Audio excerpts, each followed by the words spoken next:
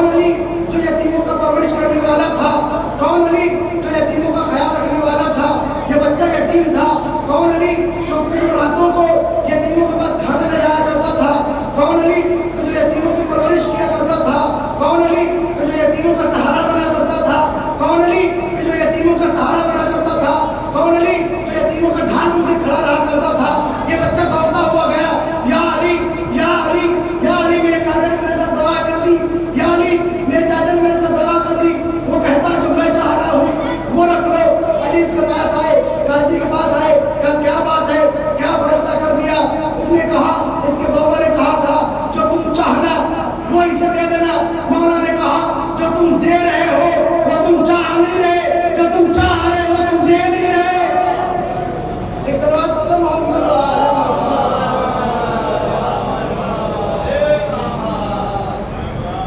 جو تم چاہ رہے ہو وہ تم نے اپنے پاس رکھ لیا، اور جو تم دے رہے ہو اسے تم چاہ نہیں رہے.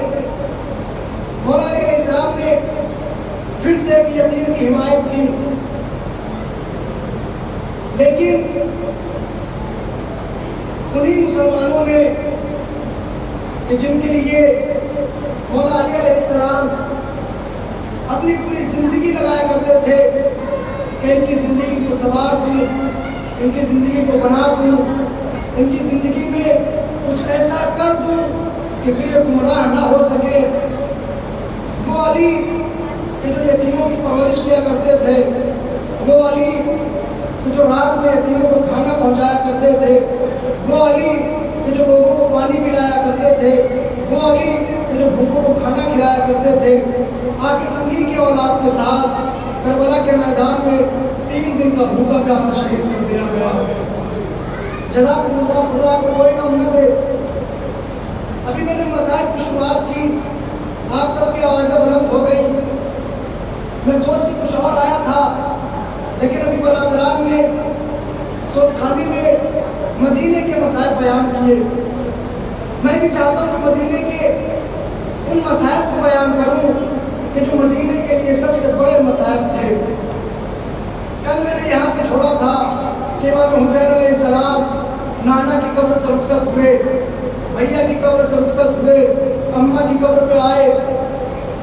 اماں میں چھوڑ کے جا رہا ہوں، جناب زینب آئی، اماں لہو لوہان چمن دیکھنے چلو، اماں لہو لوہان چمن دیکھنے چلو، زینب کے پاس وہ میرا سن دیکھنے چلو. جزاکم اللہ، خدا کو کوئی غم نہ دے سوائے غم مظلوم کربلا کے. جناب زینب اپنی ماں سے رخصت ہوئی. امام حسین علیہ السلام کہتے ہیں بھیا عباس میرے پاس آ کر بیٹھ جاؤ، قلم کاغذ لے کر آؤ، میرے پاس آ کر بیٹھ جاؤ. اے عباس فہرست بناؤ، اے مولا، اے آقا کون کون جائے گا؟ اے عباس لکھنا شروع کرو. سب سے پہلے امام حسین کا نام لکھا گیا، سب سے پہلے لکھا اے حسین، اے عباس نام لکھنا شروع کرو. میرے بعد اپنا نام لکھو. جناب امام مولا عباس علیہ السلام نے اپنا نام لکھا. اے عباس علی اکبر کا نام لکھو، اے عباس قاسم کا نام لکھو، اے عباس عمر محمد کا نام لکھو، اے عباس چھوٹے شیر خان علی اصغر کا بھی نام لکھو.